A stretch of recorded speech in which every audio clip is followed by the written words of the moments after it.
السلام عليكم ومرحبا بكم في قناة هانم. سلسلة كتاب نظرية الفستق لفهد عامر الأحمدي. كتاب الفستق الجزء السادس. اغسل مخك بنفسك.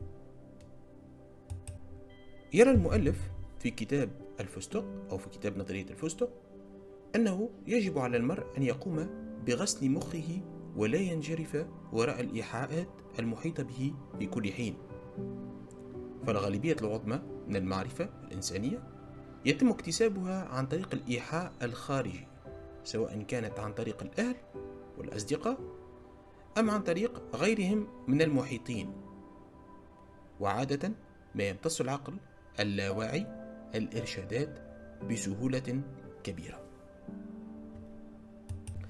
بالإضافة إلى ذلك فإنه يسهل السيطرة على الإنسان في حالة اللاوعي والتي تمثل التنويم المغناطيسي، لذلك يجب على المرء أن يمنع الآخرين من أن يغسلوا له مخه. ويستطيع الفرد أن يقوم بغسل مخه، إذا جاز التعبير، بواحدة من هاتين الطريقتين. الطريقة الأولى هي أن يمارس التأمل والاسترخاء في مكان هادئ ويكرر لنفسه الكلمات التحفيزية.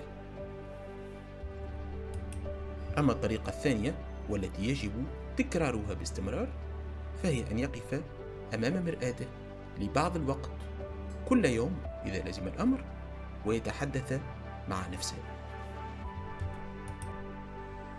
ما رأيكم أصدقائي في مثل هذا الكلام، أن تغسل مخك بنفسك، خاصة ونحن في وقت تسيطر عليه آليات من غسيل الأدمغة عن طريق التلفاز، عن طريق الهاتف الجوال، عن طريق الحاسوب، وعن طريق الإنترنت مجملا.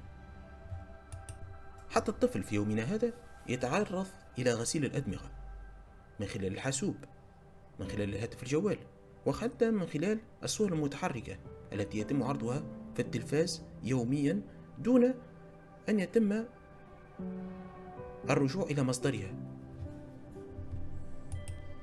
بناء إنسان واعي يتم منذ الصغر عن طريق تعريف هذا الصغير لما هو صحيح ولما هو خطأ، حتى يتمكن من التمييز بين ما هو مصلحة له فيما بعد أو حتى في اليوم الحالي، وأن يعرف ما هو غسيل الأدمغة أو التنويم المغناطيسي.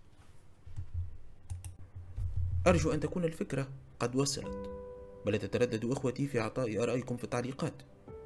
ما رأيكم في نظرية التنويم المغناطيسي الذي نراه كل يوم، والتي تتمثل في الآلات التي يتم بيعها للمستهلك مثل الحواسيب والهواتف الجوالة؟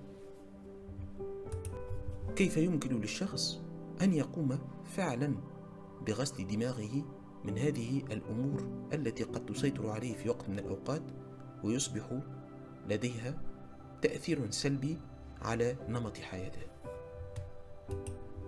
نشكر المشاهدين على متابعة القناة وعلى الدعم. نشكركم أيضا على الاشتراك في القناة. لا تترددوا إخوتي في إعطاء آرائكم في التعليقات أو مدنا بأفكار جديدة، كلنا أذان صاغية. سنقوم في المستقبل بنشر بعض الفيديوهات للرد على تعليقاتكم. نشكركم مرة أخرى على المتابعة.